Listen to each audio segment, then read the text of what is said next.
Sell on Thursday. Doors and bells, I knock and walk. Briefcases and pamphlets and references. As you may or may not know, we got into raw foods because in 1993, all of us got diagnosed with supposedly irreversible health ailments. I was diagnosed with diabetes, my mom was diagnosed with arrhythmia, my dad had hyperthyroid and arthritis, and my sister had asthma. So within 1 year, we found out that we were all sick, and we went to various doctors, and they all told us the same thing. They said, take these pills, or these drugs, or these shots for the rest of your life, and you'll never get better. And they said, furthermore, you have to get really good jobs now because your insurance is no longer good, so you have to work extra to make enough money for these pills that will never work. And so my mom thought, that doesn't really make sense. Why should we buy something that doesn't work? So she decided to look for an alternative and started buying books written by other doctors to see if there was some doctor somewhere that could tell us something different, get a second opinion. This didn't lead her anywhere, so she went to the natural bookstore and bought books on nutrition, books that naturopaths wrote, and tried to look for answers there. But unfortunately, she didn't find too much of an answer there either. So she decided to do something even more radical. She decided to question people on the streets that looked healthy to see what they were doing. Wow. Now, how many people have noticed that sometimes you're walking down the street and you see a radiant person and they're just glowing and their energy extends from their body? And you're just like, whoa, I want to make friends with that person. And sometimes it's the opposite. You're looking maybe on the opposite side of the street and there's somebody that's kind of like, and you're like, ooh, I don't know, just seems kind of weak and more like internal, as his or her energy isn't radiating outside of their body. You've noticed this, yeah? Yeah. My mom did too, so she decided that she was going to look for those radiant people and ask them what they were doing. Well, picture this, a huge overweight woman with a thick Russian accent spots somebody jogging, and she runs up to them and she says, hello. My son has diabetes, can you help him? And just think for a second what you would do if you got that. So she learned that unless she wanted people to continuously run away from her and yell, "Get away from me, crazy woman," she had to approach it slightly differently. She had to first give them a compliment. So this time when she saw them jogging, she would run up to them and be like, "You look so good. What do you do?" And then she'd casually throw in, "Do you know anything about diabetes?"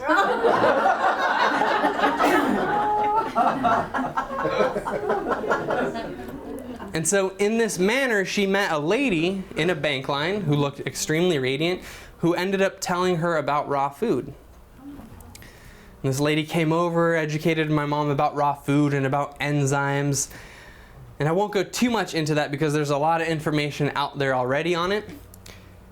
But essentially, this lady told my mom, and it made sense, that if we stopped eating all cooked food, our illnesses, regardless of what they were, would go away. And so while I was in school, while my sister was at school, and while my father was at work, she made a few little changes. She covered the cooking stove with a big, thick cutting board. And she threw away all of our pots and pans. She actually drove them across Denver, Colorado, and threw them away in a dumpster that we didn't know about. Wow. Because she knew that if she threw it in our dumpster, we'd just pull it back out. She physically smashed the microwave with a hammer for the same reason. You know, my family, we're from Russia. We're kind of extreme if you haven't noticed. So we went cold turkey, if you know what I mean. I come home at 3 o'clock and I notice these changes and there's no more cooked food in the house, and that's when my mom kind of skips in here and she's like, hey, guess what? We're gonna be raw foodists now. And I remember getting really frightened and also thinking, wow, this must be what karma is, because at the time there were 2 vegetarians at my school and I made fun of them heavily. And now I became a raw foodist, so it was my turn. I started to freak out and say things like, I'd rather take insulin shots and eat pizzas than eat raw food. That's crazy. You can't get enough protein doing this. I was a very scared little boy in that moment. How old were you? I was 9 years old at the time. And then my mom did something completely unexpected. She said, I'm not going to force you to do anything. I'm simply going to hear some facts that I just learned about, and let's make the decision together, or you make the decision. And she laid it out in kid-friendly terms for me. She said, you know, diabetes is kind of like a disability. Your body's not functioning properly. And you probably have dreams, don't you? You're young and aspiring. Don't you have dreams? What are your dreams? And I was like, well, I want to be a firefighter. She's like, well, maybe she scared me a little bit. She's like, well, you can't climb a ladder if you're in a wheelchair.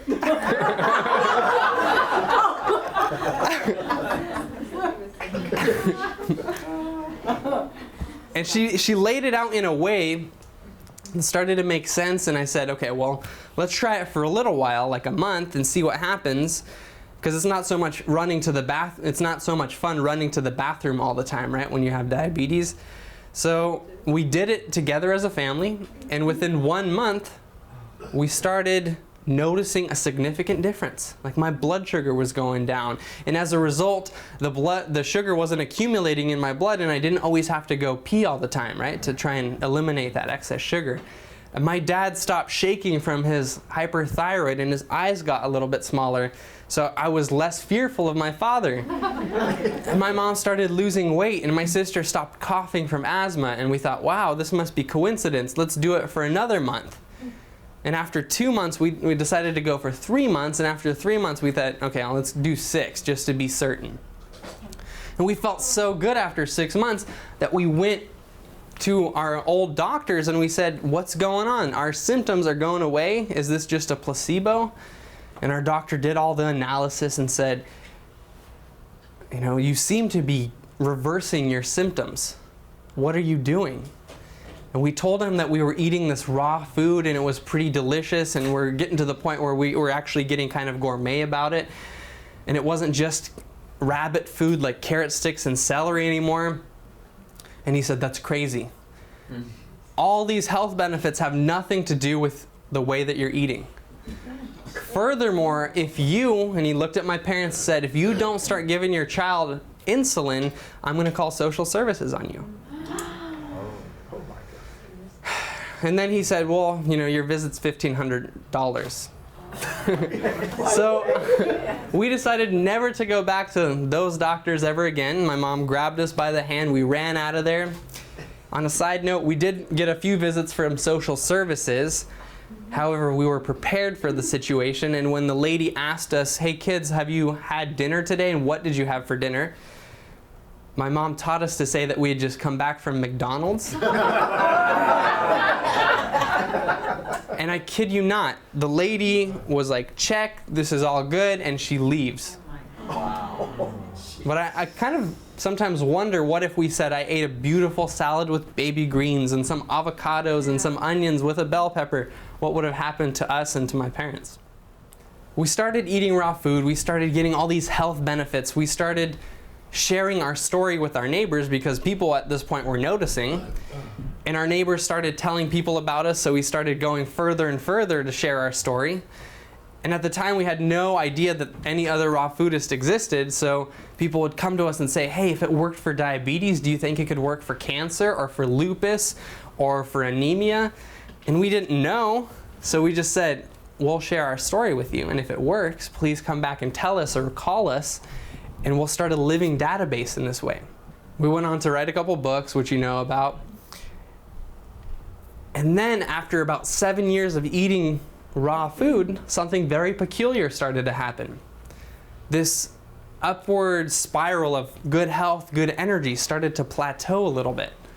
And what I mean by this is not that my diabetes came back or that my dad's arthritis came back, only now we were experiencing signs of less than perfect health.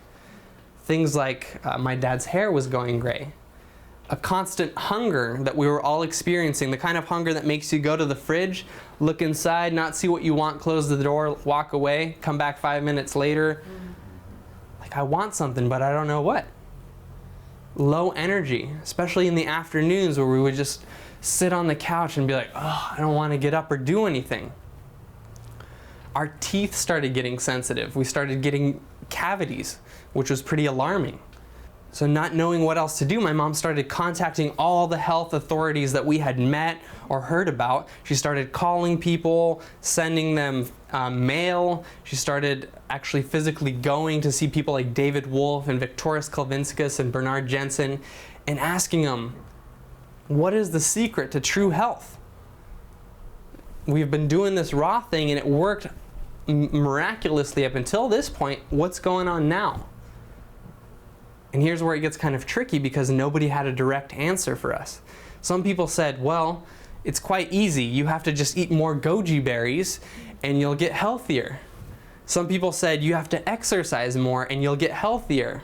Some people said you have to exercise less and you'll get healthier. Some people said go back to eating cooked food because raw food doesn't work.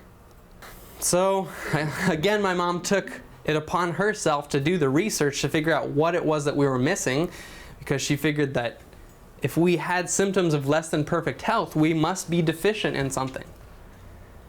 So she started looking, trying to find a standard of health by which we could gauge our own health. And she found such a standard through the United States Department of Agriculture, the USDA. It's called the Recommended Daily Allowance. It says that we need 1,000 milligrams of calcium to be considered normally healthy and X amount of something else to be healthy, so on and so forth. We're familiar with that, yeah? So when she figured out exactly how many vitamins and minerals we needed to get on a daily basis in order to be healthy, she wanted to see which foods had those vitamins and minerals. Makes sense, right? And she thought, well, maybe raw food isn't where the answer is. Maybe I should just look at all food. So she looked into raw food and nuts and seeds and fruits. She looked into cooked foods. She looked into things like French fries and potato chips and hamburgers, because maybe that's where the secret was all along, right? And she found one food group that you may have heard about by this point that best met our body's needs for nutrition. Can you guess what that was? Greens. Greens, yay.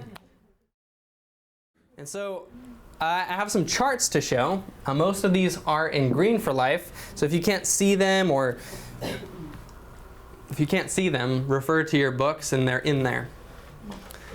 Basically, what she found was shocking, because the only thing we weren't including in our raw food diet up until that point was the most nutritious thing on earth, right? Out of all the foods that she researched. Here on the left, we have the vitamins and minerals and their recommended daily allowance according to the United States government. We also have kale and lamb's quarters. Kale, we all know what it is, right? Lamb's quarters is a wild weed. We'll get there. And the quantity in which all of these are calculated is 1 pound raw. So usually when I say 1 pound raw kale, people go, whoa, how can I ever eat a pound? I'm not a horse. But we've been juicing it, or we've been blending green smoothies and eating a little bit on the side, so it's more feasible. And by the end of this talk, I hope you'll see how easy it is to get 1 pound of greens in your diet per day. So I just want to point out that For instance, calcium, 1,000 milligrams per day is what they recommend, and kale will give you almost enough, 615, and lamb's quarters gives you 1,403. So that more than meets the recommended daily allowance for calcium. How many people knew that greens are very rich in calcium? Raise your hand, I just want to see. Okay, so about half of you. So there are two questions that we most often get asked. How do you get your protein, and where do you get your calcium? I used to answer the calcium one by saying, well, I eat lots of sesame seeds and they're the richest seeds in calcium. But now I just say in greens, because everything that's green has calcium in it and helps to build our bones. What else? We have vitamin A, 900 micrograms per day. Well, kale will give you 21,012, and lamb's quarters will give you 15,800. And what is vitamin A good for? Eyes, your skin, right? So that more than meets the recommended daily allowance just from kale and lamb's quarters. There are other ones not as significant as vitamin A, but for instance, vitamin C, 90 milligrams per day. Kale has 547, lamb's quarters 363, right? That more than meets the need. Some things like folic acid aren't met simply by eating kale or lamb's quarters. 400 is what they recommend, and kale only gives you 132. But if you eat a very varied diet, you're sure to get enough of everything. Does that make sense? Right. Yeah. Okay, so on top of vitamins and minerals, what else do we need in order to be healthy? The number one most asked question, how do you get your protein? And I used to say from sprouted beans and from nuts, and sometimes when I'm sleeping I accidentally swallow a spider and I don't worry about it. But now I just say greens, because greens more than meet our needs for protein. Before I even talk about this chart, I just want to break down the definition of protein, because I run into many people who are confused. In fact, I once met a man who thought that protein was a physical organ inside of a cow, and that they had to cut the cow in half and make sure to disperse that organ proportionately in all the meat products so that we got enough. Is that crazy or what? Yeah. But also not too crazy, because we're always told we need more protein, but we're rarely told what it is or how exactly to get it. My favorite explanation comes from T. Colin Campbell. He's the author of the China study. And he says that there are 9 essential amino acids. Out of hundreds of amino acids, there are 9 essential amino acids that we need to get from outside food sources on a daily basis in order to be healthy, in order to build muscle and maintain proper brain function. These 9 essential amino acids exist in plant-based foods. Here are the essential amino acids that we need. Their recommended daily allowance is in the middle. And on the right, again, we have lamb's quarters and kale, 1 pound raw. So for example, lysine, 840 is the recommended daily allowance. Kale gives us 895, right? So greens also have protein in them. T. Colin Campbell argues that while meat does have a lot of protein in it, it's not a primary source of protein, because it takes a lot of energy for us to extract it. And because it takes so much energy to extract, a lot of the protein or the benefit that we get from it gets burnt up in the process. So how many people have eaten a Thanksgiving turkey? Raise your hand. Do you remember how sluggish you feel, how tired you feel, how you don't want to go running, you just want to curl up in bed? That's because your body's drawing out those essential amino acids and trying to rearrange them in a way that your body can assimilate them, and that takes a lot of energy. T. Colin Campbell says that if you eat greens or fruits and vegetables, those amino acids are already separated, and your body just has to put them together like Lego blocks, and it's very easy to do. So I should also mention that not everything is met simply by eating lamb's quarters or kale.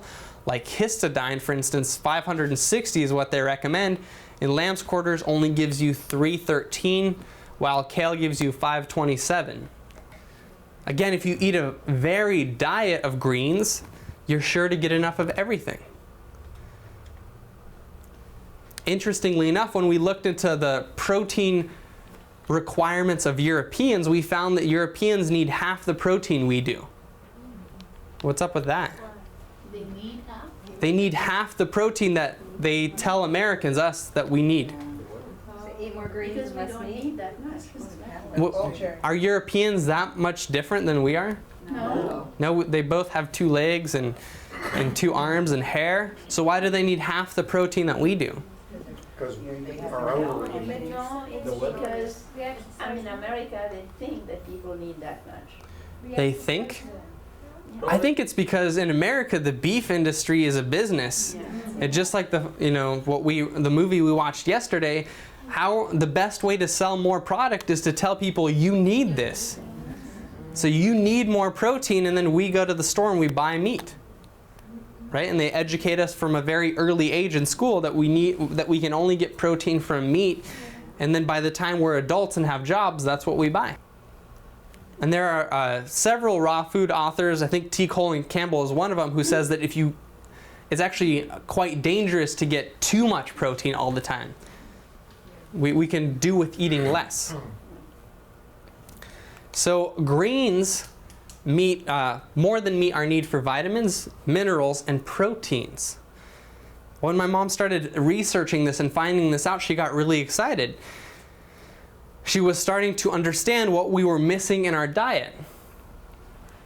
Next, she looked for some civilization of humans that ate greens for whom it worked, to see if we could first see their health on paper before actually trying something on ourselves. But unfortunately, she didn't find any such human being civilization, or those studies were never published. So she tried to find the next best thing, which was an animal.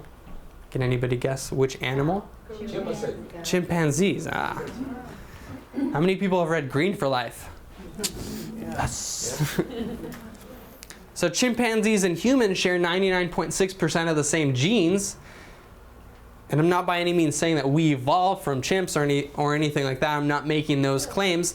Only that we're similar enough biologically that before the US or other countries too, before the government or scientists test something on humans, they first test it on chimps, right? Whether it's hair care products or lotions or pharmaceuticals, they first test it on animals like chimpanzees before testing it on humans. Would you agree with that? Yeah. Who is this lady? Anybody know? No, the chimpanzees. Jane Goodall. And what is Jane Goodall famous for? Chimpanzees. She lived in the Congo with chimpanzees for many years and studied them meticulously, right? Writing down everything that they did, every move that they made. Well, from Jane Goodall's research, my mom was able to extract the diet of a wild chimpanzee. The diet of a wild chimpanzee primarily consists of fruits and greens. Does that surprise anybody? So they eat 50% fruit by volume and 40% greens by volume. I don't know about you, but this really surprised me because every time I saw a chimpanzee depicted in a book, it always had a banana in its hand. It was rarely, I've never seen a chimp depicted eating leaves. But Jane Goodall argues that that's one of their primary sources of food. For one, fruit is in season for a very short amount of time. So in many places, chimpanzees can't eat the same fruit the whole year.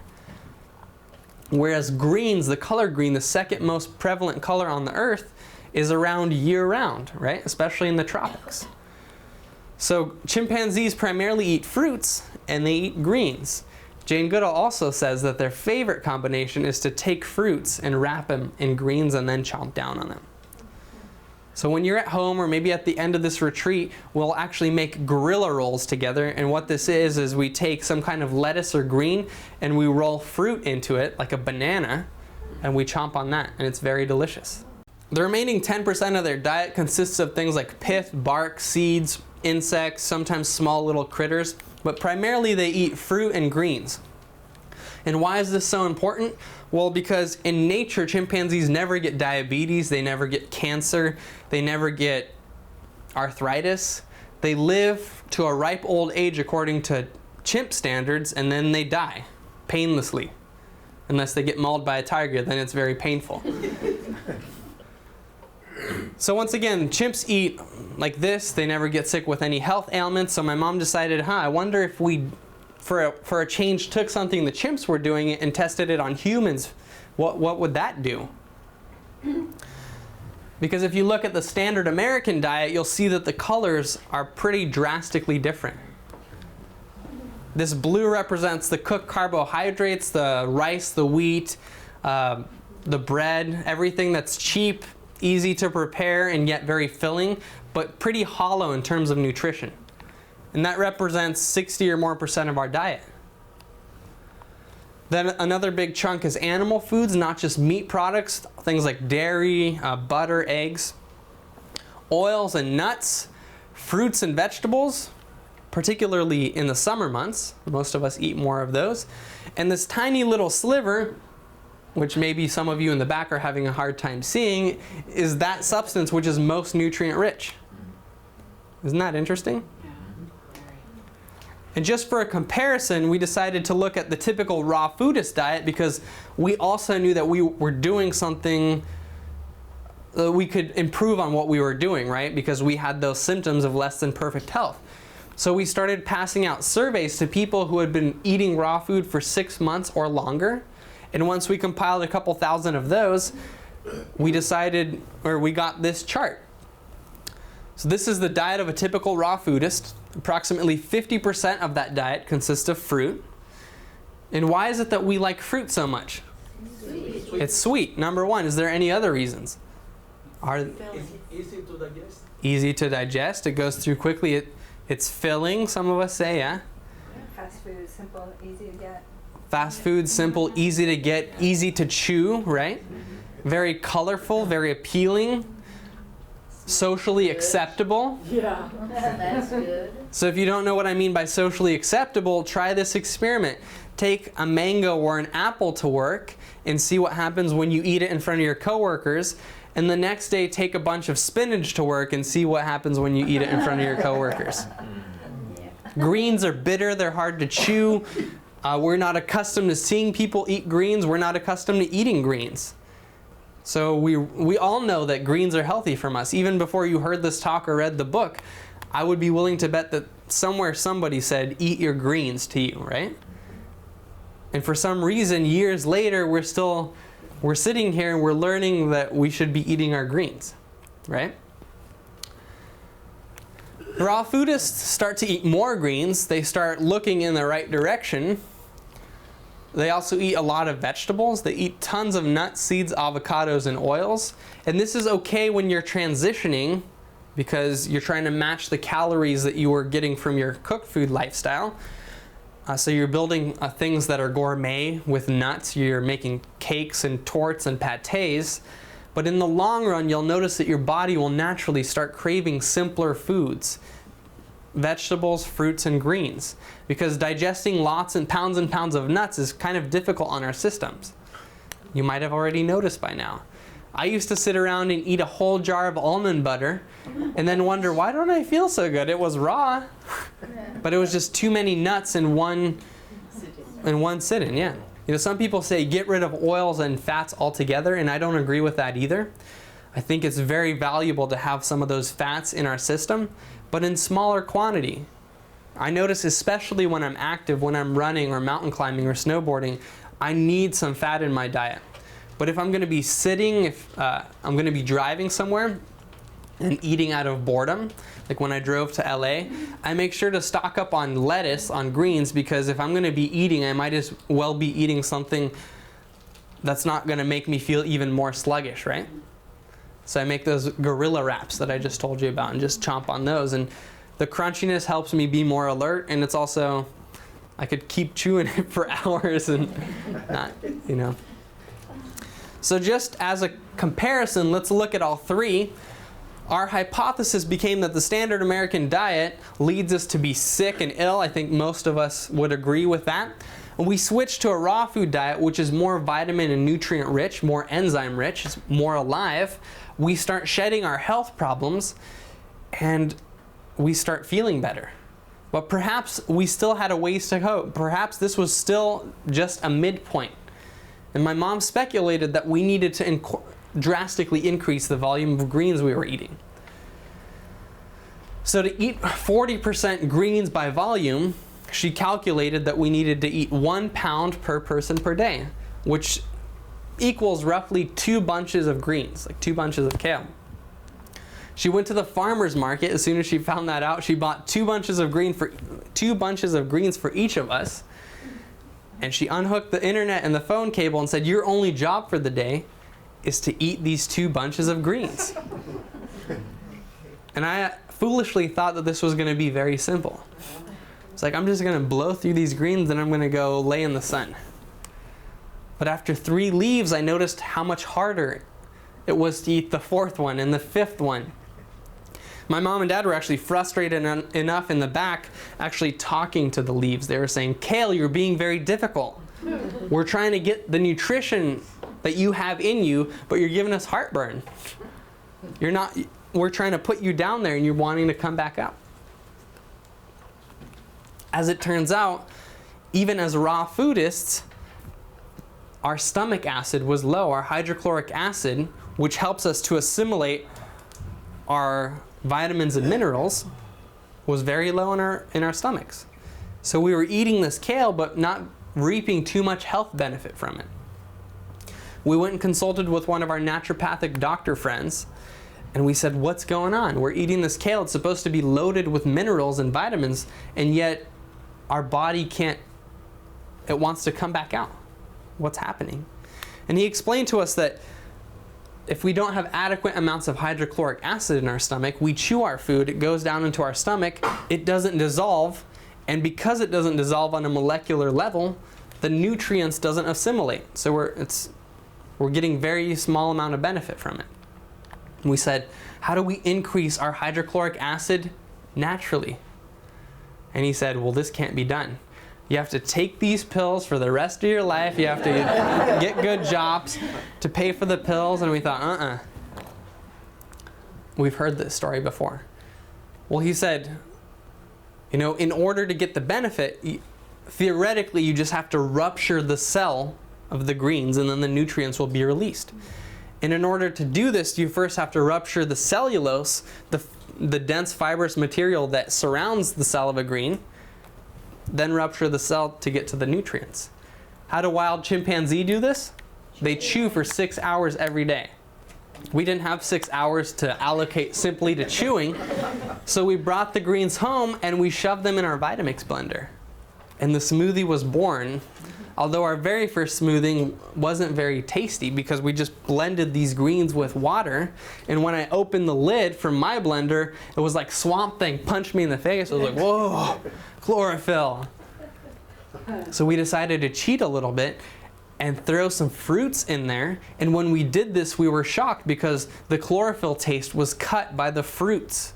And we started drinking 1 to 2 quarts of this stuff every day. And within a month, all those symptoms of less than perfect health started to go away or went away completely.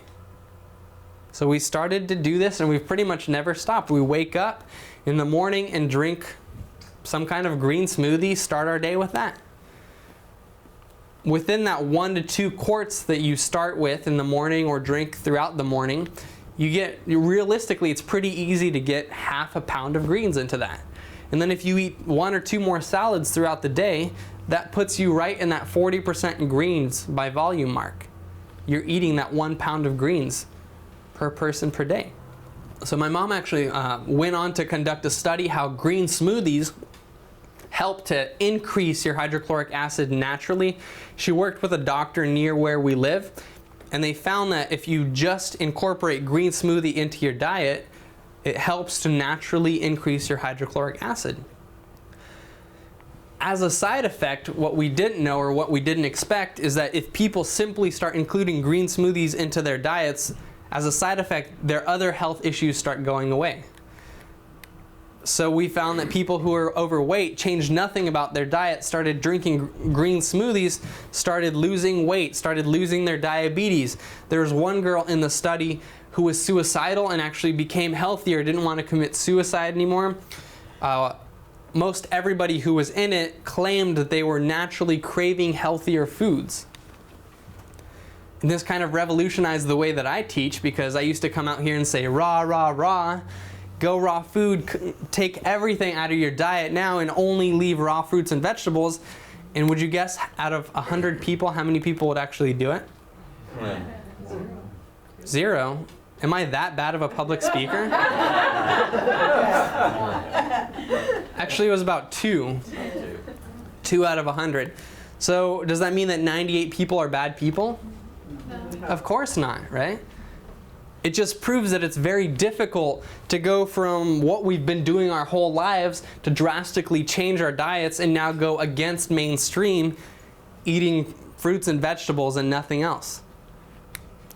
And we found that if we approach it with adding to our diet instead of taking away, it's much easier, because it's easier to add something to your diet than take everything out, right? And when you're already craving healthier foods, isn't it easier to just go and eat them?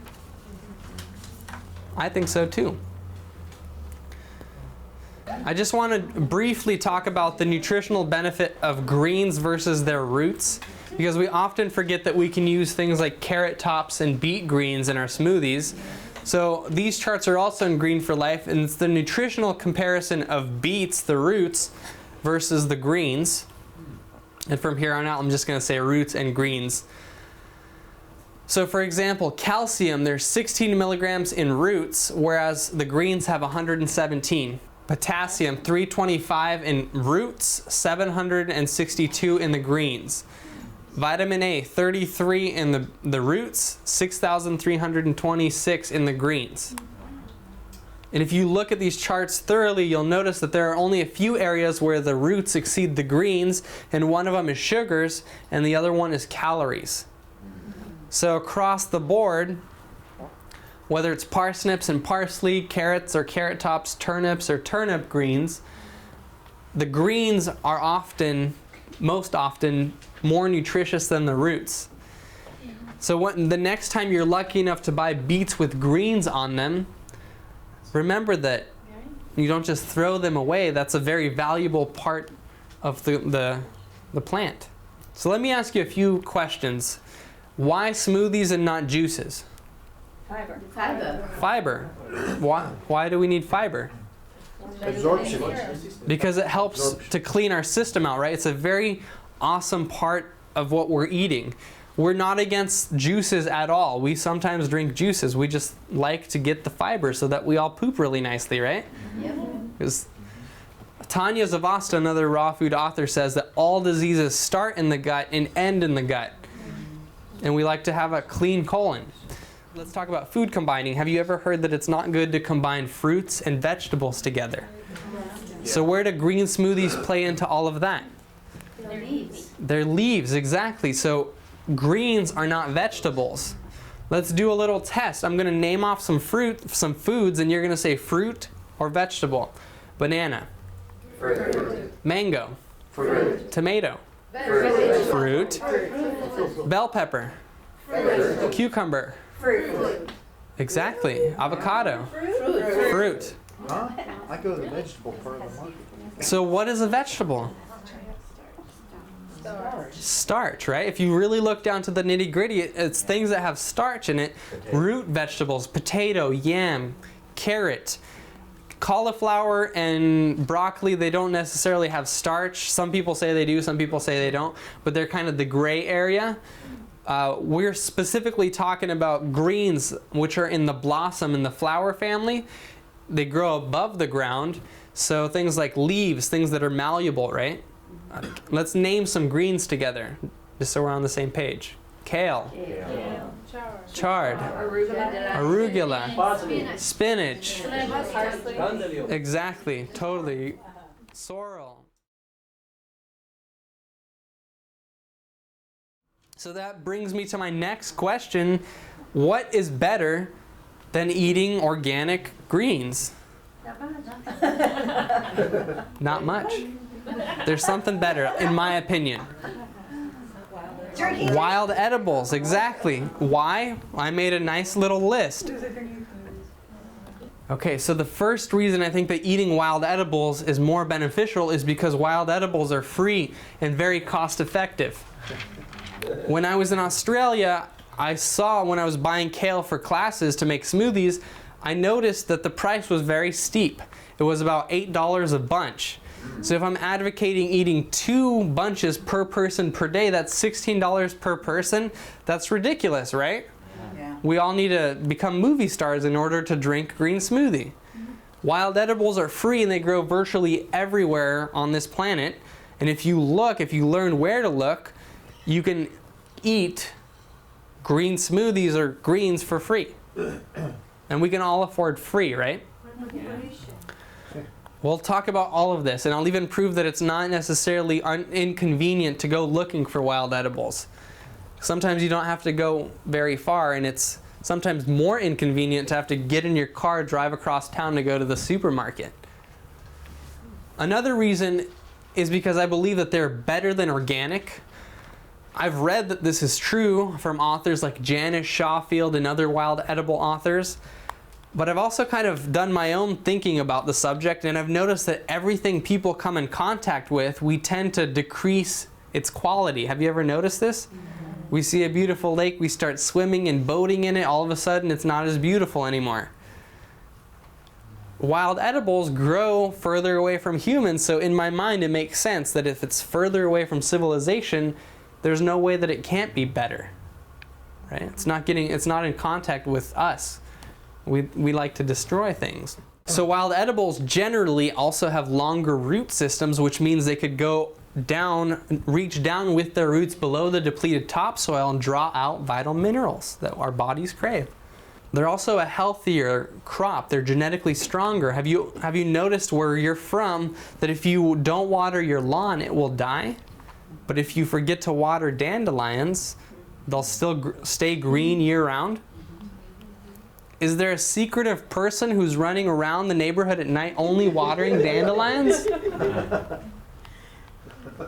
Why is it that they stay green? Their roots will go deeper. Their roots go deeper, that's one answer. And another one is that they're genetically stronger. They're more apt to survive in more arid environments, in harsh environments. And this is so because dandelions are actually the roots of where lettuce originated. Thousands of years ago, romaine lettuce or red leaf lettuce didn't really exist, and then cultures hybridized it year after year after year, and as a result, the leaves got bigger, the leaves got sweeter, but also the nutrition qualities and quantities went away or diminished. So thousands of years ago, when you couldn't go to the store, you went outside and you picked dandelions, something from the dandelion family, and that was lettuce. They also give us more food diversity, and I've already mentioned a couple times how important this is. I read a book by an author called Daniel Moorman. Daniel Moorman is an ethnobotanist, and he wrote this book. It's like an encyclopedia of plants for North America. And this book is called Native American Ethnobotany.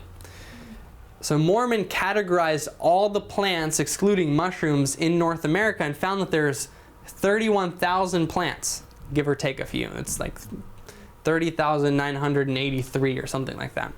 So roughly 31,000.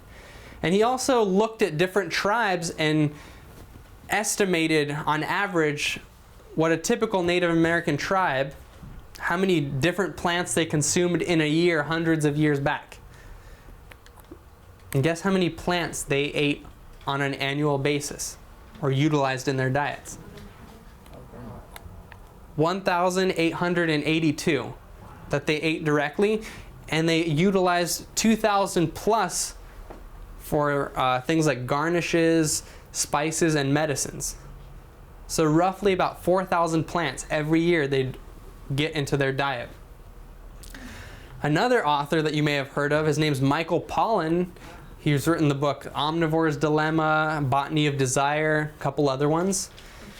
he writes about how many plants the current populace on the planet consumes in an annual basis, and guess how much that is? 100, 200. Good guesses, but I'm afraid it's even lower than that. 25. It's between 20 and 30. So have we really progressed when we used to eat 4,000 plants per year? Now we eat 20 plants per year? And I truly think that the first person who said eat a balanced diet, he or she probably pointed at the lakes, the rivers, the oceans, and the mountains and said, eat a balanced diet for true health. And over time we kind of hybridized that concept, and now we point at a little food pyramid and say, hey, eat from this thing. So the more different types of foods that we eat, the healthier we are, because we get more minerals and more vitamins. Everything's slightly different, right? Where do weeds and wild edibles grow? Indoors or outdoors? Outdoors. And when we step outdoors, what are we automatically getting? Sunshine. Sunshine. Fresh air. And if I'm standing right here and the wild edibles are growing over there, I have to walk. What do we call that? Exercise. So we're getting all those benefits for free. Right? That's amazing, is it not? So you may or may not have known these benefits, or at least one of them. How many people knew some of these benefits? That it might be better than organic, or that its roots are longer, gives us more diversity? So raise your hand, I want to see. So why is it that you might not be eating more wild edibles? I have no idea where to go and find it and what is what. So you have no idea where to go and find it. What's what? I look at it and I go, What's oh, what? would So that be- can you find a root feeling behind that? Pardon? Can you find a root? fear. Fear. Yeah, fair. Fear that you might get poisoned, right? Right. This is instilled in us from a very early age. When we're little, we go to the park, we're exploring our environment, we pick up a plant, and we're about to eat it, and our parents either run up and smack us on the back of the head, or our mom points and says, don't eat that. Why? Take that out of your mouth because they don't know. Because it's poisonous. She has no idea, but we're taught that it's better to be safe than sorry. And then we grow up with that nature is poisonous, and we start fearing it even more. So Daniel Moorman categorized 31,000 plants in North America. And if you go to the National Poison Control website today, which I advocate, you'll see for yourself there's only 150 plants that they designate as poisonous. So out of 31,000, there's 150 that we shouldn't be eating, which means that if you blindfold yourself and go into nature and just pick and choose and pluck a plant and shove it in your mouth, already the odds are in your favor. Now, am I advocating to go and do this? No. Completely not. I never say eat something even if you don't know what it is. I'm just trying to alleviate this fear that's been instilled in us because the odds are so much in our favor. Most everything out there has beneficial properties and is edible. And if you research these 150 poisonous plants, you'll notice that 100 of them are considered mildly poisonous, which means that they're highly concentrated. And if you eat too much of them, you'll get a headache or you'll throw it back up, but it won't kill you, it won't harm you. And only 50 of those plants actually have the power to physically harm you. Isn't that awesome? Only 50. Furthermore, you have to know even less because whatever area you live in geographically, chances are is not going to be so biodiverse to include all 50 plants. And I've gotten very accustomed wherever I travel to get on Google and search most poisonous plants of that area. So most poisonous plants of that area. I live in Ashland, Oregon, so I Googled most poisonous plants of Ashland, Oregon. And I get many websites, many of which have pictures for free. And I print out this list of poisonous plants with pictures and put them in a place where I'm sure to see it, like in front of the toilet. And every time I sit down, I make sure to study one of them and learn a new plant. And while I'm Googling, I might as well Google most edible plants of my area. And I put that list somewhere where I can see, like in front of the fridge. And every time I open the fridge, I learn one edible plant. And that's one very easy way that you can start educating yourself without coming on a hike with me or without buying anything. If you do want to buy a couple books, my latest book, Fresh, has a pretty extensive section on wild edibles. It also includes wild edible recipes and wild edible green smoothies. Another author that's very good is Janice Schofield, Schofield. And then if you go to YouTube, you could just YouTube wild edibles or my name, Sergei Boutenko, and there's a pretty big selection of wild edible videos that are free that teach you where to find it, how to collect it, and how to prepare with it. Like in one, I teach you how to make dandelion pesto.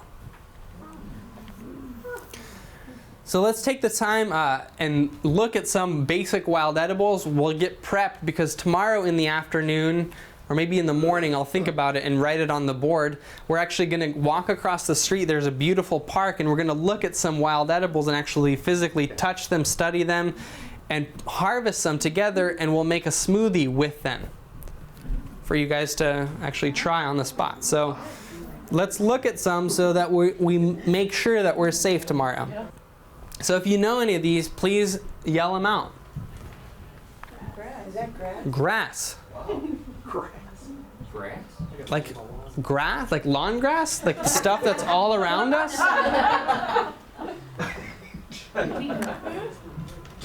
Grass, all grass is edible, and there's over 400 varieties of grass. Which means that if you're ever stranded in a survival situation, you can rely on grass to guide your way for what to eat. It might not be the most delicious meal you ever had, but it'll sustain and nourish you, and you'll probably make it out of that situation healthier than when you went in. By a show of hands, how many people think they can identify grass over something else? Like if you're walking through the woods, you see that's grass and that's a rock. Or that's grass and that's a tree. Right? So all grasses are edible. Is wheatgrass the most nutritious grass out there? No. No, it's not. But you pay $5 for 1 ounce of it sometimes. Why is that? So wheatgrass is very nutritious, but it's not the most nutritious grass out there. The reason that they mass produce it is because it grows the quickest and it produces the most amount of juice. And generally speaking, grass will give you chlorophyll, amino acids, minerals, vitamins, and enzymes. How about this one? Dandelions. There are over 300 different varieties of dandelions, and all of them are edible. Have you ever heard that the white sap in dandelions isn't good for you? That's complete BS. That's not true whatsoever. That bitterness that we get from dandelions, while we're not accustomed to eating it, it actually cleans our inner organs. It cleans our liver, our pancreas, our gallbladder. It gets rid of kidney stones and gallstones. It also gives us lots of vitamins and minerals, things like vitamin A, B, C, D. The flower concentrates vitamin D, so if you eat it, it actually promotes emotional satisfaction. Does that answer the question, can you eat the flower? Yes. If you soak the flowers for 2 days in some kind of honey or agave, then you can take that mixture, they get infused with this sweetness, and spread it on crackers or toast or however you would eat jam. It's very aromatic, wild, edible infused jam. Or you could take the whole plant, blend it in a blender, make a green smoothie out of it. With all greens, the smaller the greens, the more nutrition there is in them. With dandelions, the smaller the greens, the less bitter they are too. So if you don't like the bitter taste, you can just look for the smaller leaves and they're going to be less bitter. There's a trick to identifying dandelions. Like I said, there are no poisonous lookalikes, so if you misidentify a dandelion, you're still going to reap health benefits. But see this main vein? If you pick a dandelion leaf, or what you think is a dandelion leaf, if you flip the leaf upside down and run your finger along the main vein, If it's smooth, it's 100% a dandelion. If it's not smooth, if it's prickly or fuzzy, it's not a dandelion. Isn't that easy? Purslane is one of few plants that are rich in omega-3 fatty acids. It's high in vitamin A, B6, vitamin C, minerals calcium, iron, magnesium, phosphorus, potassium, copper, and manganese. Purslane, as well as lamb's quarters, which is the next slide, are two weeds that plague organic farms. And it has become customary in my family to seek out organic farmers who have a purslane and lamb's quarters problem and ask them if we might be able to help them weed and collect some of these weeds for free so that we can use them in smoothies. You can also go on to seedsofchange.com and order wild edible seeds, seedsofchange.com. If you don't want any guesswork, you can actually plant these seeds in your garden and grow wild edibles. And this is what we often do in our garden. All right, so this is lamb's quarters. And lamb's quarters really likes dry, arid areas. It likes to grow in the sun. So chances are, if you have like a vacant lot or a ditch around your neighborhood or just a field, you can find lamb's quarters there. It grows pretty big. And its identifying characteristic is this white dust that you see on the leaves. And that white dust is pure protein. I never wash it off because it's pure protein. How tall is it? It goes everywhere from here to here. It has a very stocky stem, very fibrous. It's kind of like wood almost. So I never really use the stem because it's a lot of insoluble fiber. But it's got a very nice taste. It kind of tastes mild like spinach, not too much of a chlorophyll taste. I just take the leaves and I throw them straight into a blender and it helps my body. I love the taste of it. High in calcium, niacin, folate, iron, magnesium, phosphorus, vitamin A, C, K. Great source of fiber. How about this one? Yeah. Clover. Clover. How many people can recognize clover? Oh, yeah. Awesome. So clovers are edible. Let's see if you can help me identify them. How many leaves? 3. 3. Unless you're really lucky, then there's 4. Did you know that 4-leaf clovers are more nutritious than 3-leaf clovers? No. 25% more. Yeah. There's 1 extra leaf. So clovers are blood purifiers. They help to cleanse our blood and fight cancer growths, any kind of cysts or tumors. You can eat the stem, the flower, and the leaves. You can eat every color of clover except yellow clover. It's not poisonous, it's just, it's one of those mildly poisonous things that's really concentrated. You might get a headache. And this is another plant that's widely spread, and if you're a gardener or have access to a farmer's market, you could find it between the two. This is called chickweed. And chickweed has very unique characteristics. It's really small and grows along the ground. It has this tiny little white flower, and it looks like it has 10 petals, but actually it has 5 petals with really deep clefts in them. So each pair is actually 1 petal, and if you look really closely, you can see that it just cut really deep. Another very unique characteristic is its hairline.